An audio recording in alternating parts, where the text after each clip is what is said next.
अस्सलाम वालेकुम। वालेकुम अस्सलाम सर। कहते हैं ना कि बहुत देर की मेहरबान आते आते। गूगल के ऊपर और विकिपीडिया के ऊपर हम सब की सारी चीजें लिखी पड़ी हैं। पढ़ा कभी अपने बारे में उसके ऊपर? नहीं, मैंने ऐसा कोई, मैंने YouTube एक दफा किया था, नेटवर्थ ऑफ असद सिद्दीकी। हाँ। तो उसमें शादी से पहले किया था? नहीं। अब क्या फायदा? गलत बताया होगा। अब तो नेटवर्थ उसकी आप है। ऐसे ही हम लोग देख रहे थे कि क्या हमारे बारे में आते, तो डिफरेंट बातें आ रही थी, हेडलाइंस भी आती हैं डिफरेंट जस्ट फॉर क्लिक्स। तो it was just funny to know के हाँ, यूट्यूब पे तो ऐसी भी चीजें बड़ी लिखी होती हैं कि ज़ारा नूरबाज की ऐसी हरकत जिससे असद सिद्दीकी बहुत परेशान हो गए और एक तहलका मच गया। एक आई थी कैसी, हाँ। बीच में आई थी कुछ दिन How do पहले। you guys take such news जी? क्योंकि मेरी भी पिछले दिनों आई थी कि जी लबे मर्ग हैं और नाकों में, तो फिर मैंने एक क्लिप रिकॉर्ड की कि मैं जन्नत से बोल रहा हूँ और मैं फौत हो गया हूँ और मैं इंतजार कर रहा हूँ जिसने वो खबर छापी है। I don't think we should take it very seriously, क्योंकि आप जिसने जो बोलना होता है वो बोलता है। लेकिन असद जी होता पता क्या है, होता ये है कि हमारे जो फॉलोअर्स होते हैं ना, जो प्यार करने वाले होते हैं, जिनके आगे हमारा एक बड़ा अच्छा पॉजिटिव साफ सुथरा इमेज बना होता है और होता भी है, और जैसे हम हैं वो बड़ा डैमेज हो जाता है कई दफा। तो जब तक तस्दीक ना हो जाए इस तरह की खबर नहीं लगनी चाहिए जी। लेकिन आई थिंक अब तो वो जमाना ही नहीं रहा, प्राइवेसी, तस्दीक, रिस्पॉन्सिबिलिटी। अब तो do you agree with this? वैसे आई थिंक ये वही जमाना है कि this is the darkest time in the world at the moment, जिसका जो दिल करता है बोल देता है। तो इसका मतलब ये हुआ इस सारी बात का कंक्लूजन कि जो ये खबरें लगती हैं इसमें 90% गलत होता है। आई थिंक 99 करते हैं।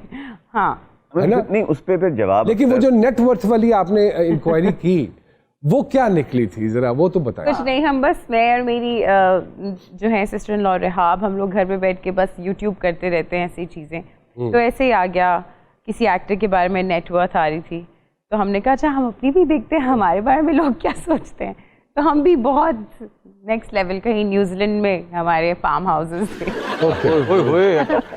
तो do you think so being Neiphiu of Adnan Siddiqui बहुत ज्यादा जिम्मेदारी? तो बिल्कुल जिम्मेदारी आती इस तरह से है कि अगर कल को मैं कोई ऐसा काम कर जाऊं जिसकी वजह से नाम खराब हो, तो मेरे ख्याल में एक तो नाम खराब हो रहा है, फिर आपका पता चल रहा होता है कि जी अम्मा अब्बा, आपकी पूरी फैमिली पीछे से आ रही है। बिल्कुल बिल्कुल ठीक है, तो आपको हर वक्त ये चीज का जरूर ख्याल रखना पड़ता है। ये एडवांटेज है उसका, कोई एडवांटेज है?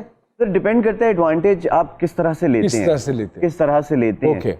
मतलब जैसे डॉक्टर का बेटा चाहेगा कि मेरा बेटा भी डॉक्टर बने, तो आई थिंक इसमें कोई बुराई नहीं है। जिन्होंने ये नेपोटिज्म का जो एक नया, ये तो हमारी पब्लिक ने एक्चुअली हमसाया मुल्क से सुना है सर। बस 2 साल पहले पता चला कि अच्छा इसका मतलब ये होता है, इससे आज से पहले जिंदगी में कहीं नहीं सुना। क्योंकि इससे बड़ी मिसाल तो ये पढ़े लिखे लोग ये लफ्ज सुन के डिक्शनरी से उसका मतलब ढूंढ के, उनको असल में मतलब नहीं पता, बस उन्होंने सुना है कि अच्छा इसका मतलब ये होता है, ओके अब ये हम यहाँ पे सबको लगाएंगे। वो वाली बात है, अंगूर खट्टे हैं, बस इतनी सी बात है। सिफारिश आपको सिर्फ एंटर कराती है, बिल्कुल ऐसे ही है। उसके बाद आप अपने ऊपर है, सर्वाइवल नहीं करा सकती, लोग उठा के बाहर फेंक देते हैं अगर आप में टैलेंट नहीं है। और ये तो इंडस्ट्री इतनी रूथलेस है यहाँ पे, इतनी कट थ्रोट इंडस्ट्री, भाई नहीं अच्छे तो नहीं हो अच्छे, आपको दोबारा कोई कास्ट नहीं करेगा, कोई नहीं बुलाएगा अगर आप में टैलेंट नहीं है, अगर क्राफ्ट नहीं है, तो आप चाहे किसी के भी बच्चे हों। अच्छा, बस मुझे लेकिन ये लगता है कि अपॉर्चुनिटीज पहले कम थी न्यू कमर्स के लिए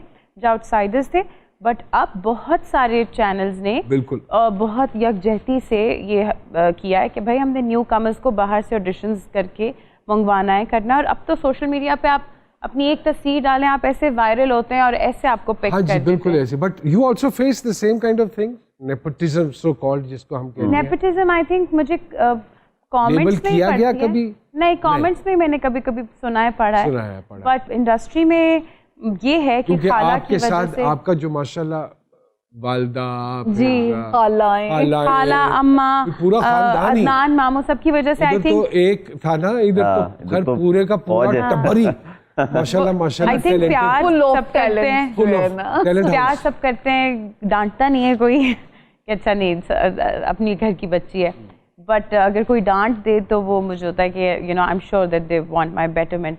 लो जी, मियाँ बीवी, शादी हो गई, खुशियाँ, फ्यूचर के प्लान्स, और ये होगा और जिंदगी हसीन हो गई। मेरा जीवन साथी सुपरस्टार, मेरा जीवन साथी सुपरस्टार, 2 सुपरस्टार। वाह वाह वाह वाह। लोगों का कहना यह है कि क्या वाकई इनकी इस तरह की आइडियल लाइफ होती है?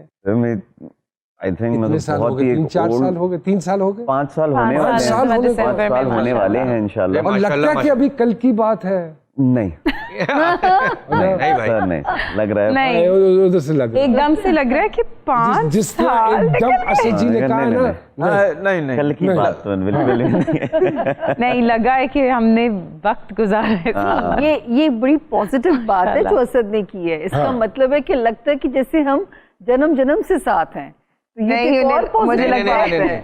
हाँ, उनके उसके कहने का पगले मतलब थे तो रुला है देंगे। मुझे अच्छा लगा इनकी हम invitation। 27 साल की शादी के बाद ऐसी बातें नहीं करते। ये तो ऐसा लग रहा है आपकी बात इन्होंने कवर किया। हाँ। पूछा Thank you, कुछ और इसीलिए था। गया मैंने, अच्छा लगा मुझे। वो कह रहे हैं कि पता चला है एक एक दिन गुजरते हुए। हाँ, ये असल बात ये है। तो ज़ारा जी, ये बात सच है कि शादी के पहले महीने मैंने देखा है मियाँ बीवी एक दूसरे का इस तरह ख्याल रख रहे होते हैं जैसे प्राइवेट हॉस्पिटल वाले मरीज का। ऐसा होता है? क्या है? नहीं, हमने खाना तो पहले खाया, महीने पानी भी नहीं पिया। ख्याल रखा था। नहीं असद जी भाई, भाई। आपसे भी सवाल ये बात मानते हैं कि गर्लफ्रेंड तो कमजोर लोगों की होती है, बहादुर लोग तो शादी करके खतरों से खेलते हैं। सच है, ये तो बिल्कुल सच है। खेले ना 5 साल हो गए।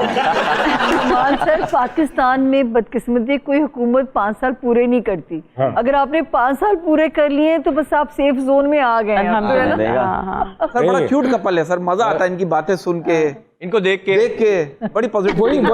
वही बात पूछने लगे थे कि हर जोड़ा एक ख्वाब होते हैं। हम एक ख्वाब ही देखा जाता है।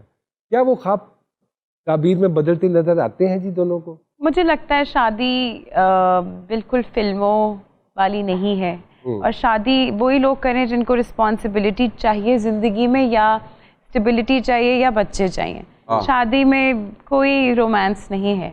रोमांस है इसी चीज़ में कि आप एक दूसरे के साथ घर की जिम्मेदारियाँ, बिल्स, ग्रोसरी करने जा रहे हैं, बच्चों को पाल रहे हैं। असल लाइफ का मतलब वो है। अब आपको महसूस होता है कि इन चीजों में भी रोमांस डाला जा सकता है? ग्रोसरी मुझे लगता है यही रोमांस है।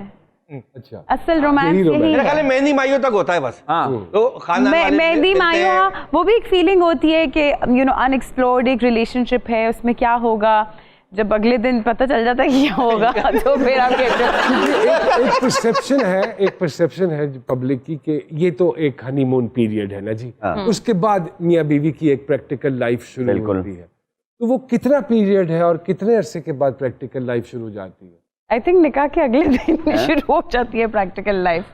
सिर्फ हनीमून पीरियड, बहुत ही दो हैं मियाँ बीवी। हनीमून भाई, पीरियड बस रोमांस सच्ची बात है शादी से पहले तक का होता है। हाँ मतलब मुझे पता नहीं अब ये मैं ये आप दोनों को कोई बताता है आप दोनों मियाँ बीवी हैं?